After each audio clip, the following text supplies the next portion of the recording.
ಎಲ್ಲರಿಗೂ ನಮಸ್ಕಾರ. ನಾನು ದವಂಡಗಲ್ ಅಕ್ಷು. ಎಸ್, ನನ್ನ ಮದುವೆ ಕಾರ್ಯಕ್ರಮಗಳು ಸ್ಟಾರ್ಟ್ ಆಗಿದೆ. ಎಲ್ಲರಿಗೂ ಗೊತ್ತುಂಟು ಅಂತ ಅಂದ್ಕೊಳ್ತೀನಿ, ಯಾಕಂದರೆ ನಾನು ವೀಡಿಯೋಸ್ನ ಹಾಕ್ತಾಯಿದ್ದೀನಿ. ವಿಡಿಯೋ ಫಸ್ಟಿಗೆ ಅಪ್ಲೋಡ್ ಮಾಡ್ತಾ ಇದ್ದೀನ ಇಲ್ಲ ಮದುವೆಲ್ಲ ಆದಮೇಲೆ ಅಪ್ಲೋಡ್ ಮಾಡ್ತಿದ್ದೀರ ನಂಗೆ ಗೊತ್ತಿಲ್ಲ. ಆದರೂ ನಾನು ವಿಡಿಯೋ ಅಂತೂ ಮಾಡ್ತೀನಿ. ಪುರ್ಸೊತ್ತಾದರೆ ಎಡಿಟ್ ಮಾಡೋಕ್ಕೆ ಪುರ್ಸೊತ್ತಲ್ಲ ಆಗಿ ಮದುವೆಗಿಂತಲೇ ಮುಂಚೆನೇ ಅಪ್ಲೋಡ್ ಮಾಡಿದರೂ ಸಹ ಮಾಡ್ಬೋದು. ಇಲ್ಲಾಂದರೆ ಮದುವೆ ಆದಮೇಲೆ ಈ ವಿಡಿಯೋಸ್ ಎಲ್ಲ ಬರ್ತಿದ್ದೆ ಅಂತ ಅಂದ್ಕೊಳ್ಳಿ. ಓಕೆ, ಇವಾಗ ನಾನು ಮದುವೆದು ಆಮಂತ್ರಣ ಪತ್ರಿಕೆಯನ್ನು ಫಸ್ಟ್ ಇನ್ವಿಟೇಷನ್ ಕಾರ್ಡನ್ನು ಬಟ್ಟೆ ವಿನಾಯಕ ದೇವಸ್ಥಾನಕ್ಕೆ ಕೊಡ್ಲಿಕ್ಕಂತ ನಾನು ನನ್ನ ಅಮ್ಮ ಹೋಗ್ತಾ ಇದ್ದೀವಿ. ಅದಾದಮೇಲೆ ಎಲ್ಲರಿಗೂ ಹಂಚುವಂಥ ಕಾರ್ಯಕ್ರಮ ಇನ್ನೂ ಹತ್ತಿರ ಸ್ವಲ್ಪ ಒಂದು 15-16 ದಿನ ಅಷ್ಟೇ ಇದೆ. ನಮ್ಮದು ಕಾರ್ಡು ನಿನ್ನೆ ಬಂದದ್ದಷ್ಟೇ. ಈಗ ಟಕ ಟಕ ಟಕ ಟಕ ಟಕ ಟಕ ಎಲ್ಲ ಮಾಡಬೇಕು. ರಬಕ್ಕ, ಬಟ್ಟೆ ವಿನಾಯಕ ದೇವಸ್ಥಾನ, ನಮ್ಮ ಊರಿನ ಈಶ್ವರ ದೇವಸ್ಥಾನ, ಆಮೇಲೆ ಸಾಲಿಗ್ರಾಮ ದೇವಸ್ಥಾನ, ನಮ್ಮ ಮಂದರ್ತಿ ಅಮ್ಮ, ಎಲ್ಲ ದೇವಸ್ಥಾನಕ್ಕೂ ಹೋಗಿ ಇನ್ವಿಟೇಷನ್ ಕಾರ್ಡನ್ನು ಕೊಟ್ಟು ಬರಬೇಕು. ಈಗ ನಾನು ಮತ್ತು ನನ್ನ ಅಮ್ಮ ಹೊರಟಿದ್ದೇವೆ. ಇನ್ವಿಟೇಷನ್ ಕಾರ್ಡನ್ನು ಬರೆದ್ರಿಂದ ಹಿಡಿದು ಇನ್ವಿಟೇಷನ್ ಕಾರ್ಡ್ ಬಂದದ ತನಕನೂ ನನ್ನ ಹತ್ರ ಸ್ವಲ್ಪ ವೀಡಿಯೋಸ್ ಇದೆ.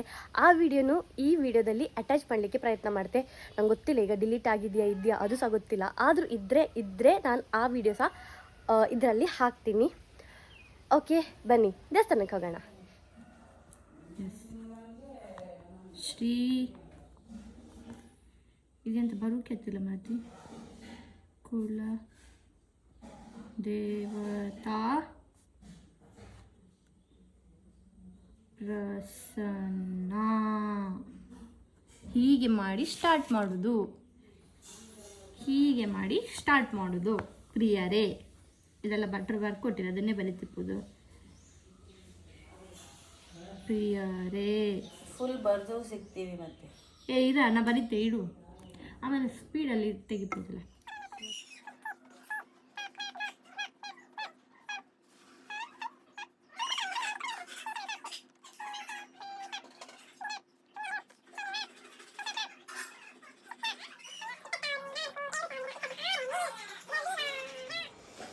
ಎಸ್, ಅಂತೂ ಇಂದು ಇನ್ವಿಟೇಷನ್ ಓಪನ್ ಮಾಡುವ ಸಮಯವಂತೂ ನಮ್ಮ ಅಮ್ಮನೇ ಮಾಡಲಿ. ಇದೆಂತ ಹಾಕಿರಾ? ಎಂತ ಹಾಕೋದೆ? ಅದು ಕವರಿಗೆ ಕವರಿಗೆ ಹಾಕಲ. ಕತ್ರಿ ಯೂಸ್ ಮಾಡಿ, ಕತ್ರಿ.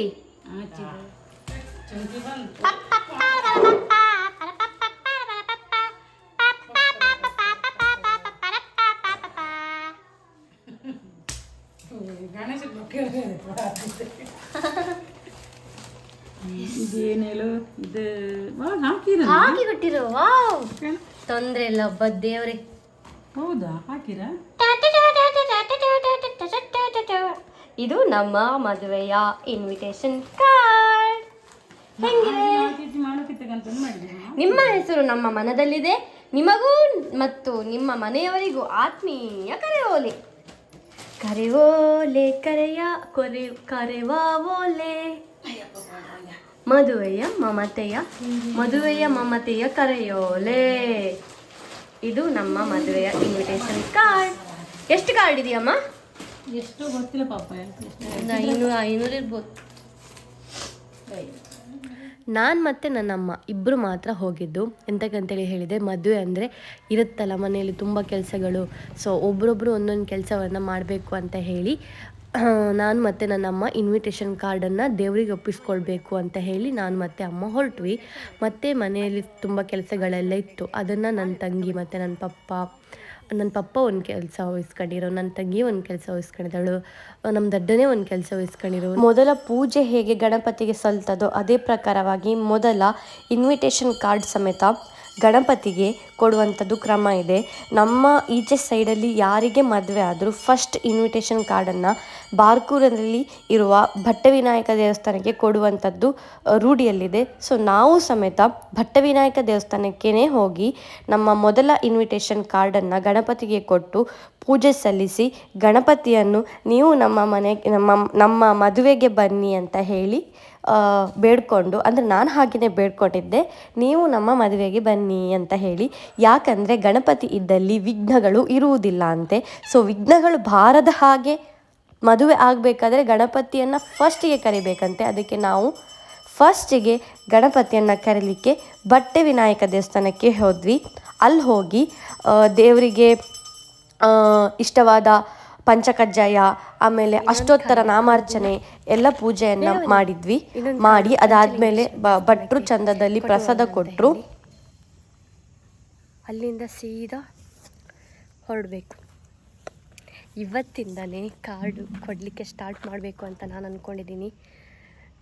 ನಂದು ಗುರುಗಳಿಗೆ, ಹಿರಿಯರಿಗೆ ಎಲ್ಲರಿಗೂ ಇವತ್ತೇ ಕೊಡಬೇಕಂತ ಅಂದ್ಕೊಂಡಿದ್ದೀನಿ. ಇವತ್ತೇ ಕೊಡ್ತೀನಿ. ಪಂಚಲಿಂಗೇಶ್ವರ ದೇವಸ್ಥಾನಕ್ಕೆ ನಾವು ಯಾವುದೇ ಥರದ ಹಣ್ಣು ಕಾಯಿಗಳನ್ನು ತಗೊಂಡು ಹೋಗಿರಲಿಲ್ಲ. ಖಾಲಿ ಅಲ್ಲಿರುವ ಪೂಜೆಯನ್ನು ಮಾಡಿಸಿ, ಅಂದರೆ ಅಲ್ಲೇ ಒಂದು ಚೀಟಿ ತಗೊಂಡು ಈ ವೆಡ್ಡಿಂಗ್ ಕಾರ್ಡನ್ನು ತಗೊಂಡೋಗಿ ಅಲ್ಲಿ ಇಡಿ ಅಂತ ಹೇಳಿ, ಸೊ ನಾವು ವೆಡ್ಡಿಂಗ್ ಕಾರ್ಡನ್ನು ತಗೊಂಡೋಗಿ ಇಟ್ವಿ. ಅದಾದಮೇಲೆ ಭಟ್ರು ಬಂದು ಆ ವೆಡ್ಡಿಂಗ್ ಕಾರ್ಡಿಗೆ ಅಕ್ಷತೆ, ಕುಂಕುಮ, ಆಮೇಲೆ ಹೂವು ಎಲ್ಲವನ್ನು ಇಟ್ಟು ದೇವರ ಹತ್ರ ತಗೊಂಡೋಗಿ ಇಟ್ಟು ಅಲ್ಲಿ ದೇವರಿಗೇ ಕೊಟ್ಟು ಒಳ್ಳೆಯದಾಗಲಿ ಅಂತ ಹೇಳಿ ತುಂಬ ಚಂದದಲ್ಲಿ ಪ್ರಾರ್ಥನೆ ಮಾಡಿ ನಮಗೆ ವಾಪಸ್ ಕಾರ್ಡ್ ಕೊಟ್ಟರು.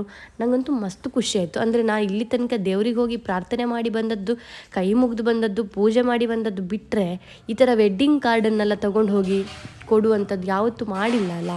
ಸೊ ಇದು ನಂಗೆ ಹೊಸತ್ತು ಅನುಭವ. ನನಗೆ ವಾವ್ ಎಷ್ಟು ಚೆಂದ ಅನಿಸ್ತಿತ್ತಂತೇಳಿ ಹೇಳಿದರೆ, ಒಂದು ಮದುವೆ ಇನ್ವಿಟೇಷನ್ ಕಾರ್ಡನ್ನು ದೇವರಿಗೆ ಕೊಡ್ತಿದ್ದೇವೆ ಅಂತ ಹೇಳಿ ಒಂದು ಕಾರ್ಡಿಗೆ ಭಟ್ರು ಚಂದ ಮಾಡಿ ಆಶೀರ್ವಾದ ಮಾಡಿ ನಮಗೆ ವಾಪಸ್ ಕೊಟ್ರ ಅಲ್ಲಮ್ಮ. ನಂಗಂತೂ ಮಸ್ತ್ ಖುಷಿ ಆಯಿತು. ಇಲ್ಲಿ ದೇವರಿಗೆಲ್ಲ ಅರ್ಪಣೆ ಆದಮೇಲೆ ನಾವು ಪೋಸ್ಟ್ ಆಫೀಸಿಗೆ ಹೋಯಿತು. ಯಾಕಂತ ಹೇಳಿದರೆ ಕೆಲವು ಕಾರ್ಡನ್ನೆಲ್ಲ ಪೋಸ್ಟ್ ಮಾಡಲಿಕ್ಕಿತ್ತು. ಅಂದರೆ ಸ್ವಲ್ಪ ಧರ್ಮಸ್ಥಳ, ಸುಬ್ರಹ್ಮಣ್ಯ, ತಿರುಪತಿ, ಮಂತ್ರಾಲಯ ಇಲ್ಲಿಗೆಲ್ಲ ಕಾರ್ಡನ್ನು ಪೋಸ್ಟ್ ಮಾಡಲಿಕ್ಕಿತ್ತು. ಸೊ ಪೋಸ್ಟ್ ಆಫೀಸಿಗೆ ಅಂತ ಹೊರಟ್ವಿ. ಆದರೆ ಅಲ್ಲಿ ಯಪ್ಪ ಪೋಸ್ಟ್ ಆಫೀಸಾಗ ಒಂದು 100 ಜನ ಇದ್ದೀರ. ನಂಗೆ ಮೊದಲೇ ಪೋಸ್ಟ್ ಮಾಡೋಕ್ಕೆ ಬರ್ತಿಲ್ಲ, ಇನ್ನೊಂದ್ಸಲ ಬರ್ತೆ ಅಂದ್ಕೊಂಡು ಹೇಳಿ ಬಂದೆ ಸೀದಾ. ಅಲ್ಲಿ ಎಂಥದ್ದು ಪೋಸ್ಟ್ ಅಲ್ಲ ಎಂತ ಸ್ಟ್ಯಾಂಪ್ ತಗೊಂಡು ಪೋಸ್ಟ್ ಮಾಡಿ ಅಂಥದ್ದು ಅಂದ್ರೆ ಆಯ್ತಾ. ಅವ್ರು ಎಂತ ಹೇಳ್ತಿದ್ರೆ ನಂಗೆ ಕೆಂತಿಲ್ಲ, ನಾ ಎಂತ ಹೇಳ್ತೀನಿ ಅವ್ರಿಗೆ ಕೆಂತಿಲ್ಲ. ಇವಾಗ ಗುರು ನರಸಿಂಹ ದೇವಸ್ಥಾನ ಸಾಲಿಗ್ರಾಮಕ್ಕೆ ಬಂದಿತ್ತು. ಇಲ್ಲಿ ದೇವರ ದರ್ಶನ ಮಾಡಿ ಇಲ್ಲಿ ಇನ್ವಿಟೇಷನ್ ಕಾರ್ಡ್ ಕೊಟ್ಟು ಮಂದರ್ತಿಗೆ ಮುಗಿಲಿಲ್ಲ. ಆಂಜನೇಯ ದೇವಸ್ಥಾನಕ್ಕೆ ಯಾರಂತ ಗೊತ್ತಿಲ್ಲ, ಕಾರ್ ಹತ್ರ ತಿರುಗ್ತಪ್ಪ ಬನ್ನಿ. ನಾನು ಅಂದ್ಕೊಂಡೆ ಇವತ್ತು ಪೋಸ್ಟ್ ಮಾಡೋದು ಬೇಡ, ಇನ್ನೊಂದು ದಿನ ಮಾಡ್ತೀನಿ ಅಂತ ಅಂದ್ಕೊಂಡೆ. ಆದರೆ ದೇವರಿಗೆಲ್ಲ ಫಸ್ಟಿಗೆ ಕೊಟ್ಟು ಅದಾದಮೇಲೆ ಮನುಷ್ಯರಿಗೆ ಕೊಡಲಿಕ್ಕೆ ನಾವು ಬೇಗ ಸ್ಟಾರ್ಟ್ ಮಾಡಬೇಕಿತ್ತಲ್ಲ, ಅದಕ್ಕೋಸ್ಕರ ನಾನು ಅಂದ್ಕೊಂಡೆ ಎಂತೂ ಆಯಿತು ಅಂತೇಳಿ ಹೇಳಿ ಆಮೇಲೆ ಮತ್ತೆ ವಾಪಸ್ ಪೋಸ್ಟ್ ಆಫೀಸಿಗೆ ಹೋಗಿ ಅಲ್ಲಿಂದ ಬೇರೆ ಪೋಸ್ಟ್ ಆಫೀಸಿಗೆ ಹೋಗಿ ತಿರುಪತಿ, ಧರ್ಮಸ್ಥಳ, ಸುಬ್ರಹ್ಮಣ್ಯ, ಮಂತ್ರಾಲಯ ಈ ದೇವಸ್ಥಾನಗಳಿಗೆಲ್ಲ ಒಂದೊಂದು ವೆಡ್ಡಿಂಗ್ ಕಾರ್ಡನ್ನು ಪೋಸ್ಟ್ ಮಾಡಿ ಅದಾದಮೇಲೆ ಸಾಲಿಗ್ರಾಮ ದೇವಸ್ಥಾನಕ್ಕೆ ಬಂದ್ವಿ. ಕುರಿಯಲ್ಲ ಆಡ ಮೇಕೆ ಅಂತ ಬಕ್ರಿಂಗ್ಲಿಗೆ ಮೇ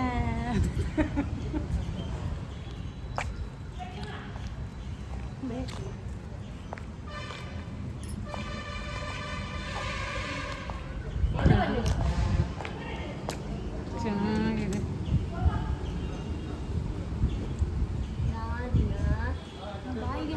ಎಷ್ಟು ಚಂದ ಇರ್ತಲ್ಲ. ಮತ್ತೆ ನಮ್ಮನೆಗೆ ಒಂದು ಮರಿ ಮಾಡಿ ಕೊಡ್ತೀಯ ನಮಗೆ? ಚುಂಕಿ ಮರಿ ಒಟ್ಟೆ ಸಾಂಡ್ವಾ.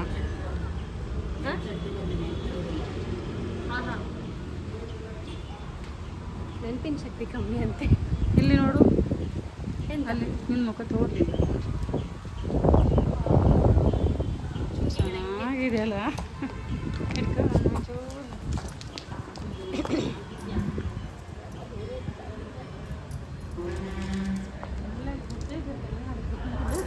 ಚುಂಕಿ ಕಣಂಗೆ. ಇವಾಗ ನಾವು ಆಂಜನೇಯ ದೇವಸ್ಥಾನಕ್ಕೆ ಹೋಗ್ತಾ ಇತ್ತು ನಡ್ಕೊಂಡೆ. ಆದ್ರೂ ನಾವು ಸುಮಾರು ಕೆಲಸ ಮಾಡ್ತೀವತ್ತು. ಭಾರಿ ಖುಷಿ ಆಯ್ತು ನಂಗೆ ಅಲ್ಲ. ಬಂದಿರೋದು ಹೊಡೆದಿರೋದು ನಾವು ನಿನ್ನೆ ರಾತ್ರಿ ಹೊಡೆದಿದ್ದು. ಇವತ್ತು ತಗೊಂಡು ಬಂದ. ಆಂಜನೇಯ ದೇವಸ್ಥಾನಕ್ಕೆ ಹೋಗುವಾಗ ಆಂಜನೇಯ ದೇವರಿಗೆ ಒಂದು ಬೊಂಡ, ಹಾಗೆ ನಮಗೆ ಬಿಸಿಲಲ್ಲಿ ತಿರುಗಿ ಸಾಕಾಗಿತ್ತಂತ ಹೇಳಿ ಕಬ್ಬಿನ ಹಾಲು ಕುಡ್ಕೊಂಡು ಅಲ್ಲಿಂದ ನಾವು ಡೈರೆಕ್ಟು ಆಂಜನೇಯ ದೇವಸ್ಥಾನಕ್ಕೆ ಹೋಯಿತು.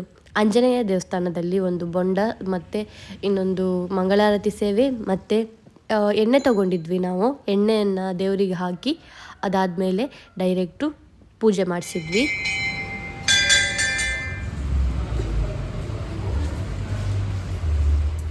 ನಾನು ಹೊರಡುವಾಗ ಸೀರೆ ಉಡಬೇಕು ಅಂತ ಅಂದ್ಕೊಂಡಿರಲಿಲ್ಲ. ಸಡನ್ಲಿ ಯಾಕೋ ಸೀರೆ ಉಡಬೇಕು ಅಂತ ಅನಿಸ್ತು. ಸೊ ಒಂದು ಸೀರೆ ತೊಗೊಂಡು ಉಟ್ಕೊಂಡೆ. ಇವತ್ತು ಸೀರೆ ಉಟ್ಕೊಂಡಿದ್ರಿಂದ ಎಲ್ಲರೂ ನನ್ನನ್ನು ಮಾತಾಡಿಸಿದ್ರು, ನೀವೇ ಮದುಮಗಳು ಅಂತ ಹೇಳಿ ಎಲ್ಲರೂ ಮಾತಾಡಿಸಿದ್ರು.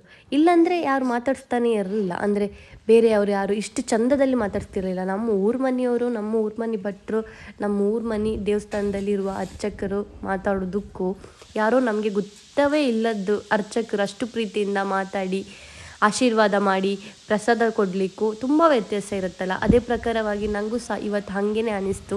ನಾನು ಎಲ್ಲಾದರೂ ಅಂಗಿ ಹಾಕ್ಕೊಂಡು ಹೋಗಿದ್ರೆ ಅವ್ರಿಗೆ ನಾನು ಮದುಮಗಳಂತ ದೇವರನ್ನೇ ಗೊತ್ತಾಗ್ತಿರಲಿಲ್ಲ. ಈ ಸೀರೆ ಉಟ್ಕೊಂಡು ಹೋದದಕ್ಕೆ ನಾನೇ ಮದುಮಗಳಂತ ಗೊತ್ತಾಯಿತು. ಸೊ ನೀವೇ ಮದುಮಗಳು, ತುಂಬ ಹಂಗಾಯಿತು ಹಿಂಗಾಯಿತು ಎಂತೆಲ್ಲ ತುಂಬ ಚಂದದಲ್ಲಿ ಮಾತಾಡಿಸಿದ್ರು. ನನಗಂತೂ ತುಂಬ ಖುಷಿಯಾಯಿತು. ಅದಾದಮೇಲೆ ನಮ್ಮೂರಿನ ಚಾಮುಂಡೇಶ್ವರಿ ದೇವಸ್ಥಾನಕ್ಕೆ ಬಂದ್ವಿ. ನಮ್ಮ ಊರಿನ ದೇವಸ್ಥಾನ ಆಗಿರೋದ್ರಿಂದ ಇಲ್ಲಿಗೆ ಫಸ್ಟಿಗೆ ನಾವು ಬರಲೇಬೇಕಿತ್ತು. ಸೊ ಬಂದು ಪೂಜೆ ಎಲ್ಲ ಮಾಡಿಸಿ ಅದಾದಮೇಲೆ ಒಳ್ಳೆ ಪ್ರಸಾದ ಕೊಟ್ಟರು ಅಮ್ಮ. ನನಗಂತೂ ತುಂಬ ಖುಷಿಯಾಯಿತು. ಪೂಜೆ ಎಲ್ಲ ಆದಮೇಲೆ ನಾವು ಡೈರೆಕ್ಟು ಮಂದಾರ್ತಿಗೆ ಹೋಯಿತು. ಲಾಸ್ಟ್ ನಾವು ಮಂದಾರ್ತಿಗೆ ಹೋದ್ಮೇಲೆ ಮಂದಾರ್ತಿ ಅಮ್ಮನೂ ಅಷ್ಟೇ, ಮಂದಾರ್ತಿ ಅಮ್ಮನ ಹತ್ರ ತುಂಬ ಚೆಂದ ಮಾಡಿ ಪ್ರೇ ಮಾಡಿ ಅಲ್ಲಿಂದ ನಾವು ಆಯಿತು.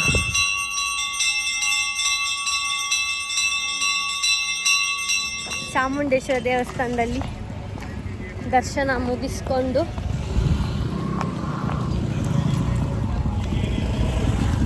ಇವಾಗ ಮಂದಾರ್ತಿ ಅಮ್ಮನ ಹತ್ರ ಹೋಗ್ತಾ ಇದ್ದೇವೆ. ಎಸ್, ಎಲ್ಲ ದೇವರಿಗೂ ಕಾರ್ಡ್ ಒಪ್ಸಿ ಆಯಿತು. ಈಗ ಮಂದಾರ್ತಿಗೆ ಬಂದಿದ್ದೇವೆಲ್ಲ, ಊಟ ಮಾಡ್ಕೊಂಡು ಇಲ್ಲಿಂದ ಮನೆಗೆ ಹೋಗೋದು. ಓಕೆ, ಬಾಯ್ ಬಾಯ್.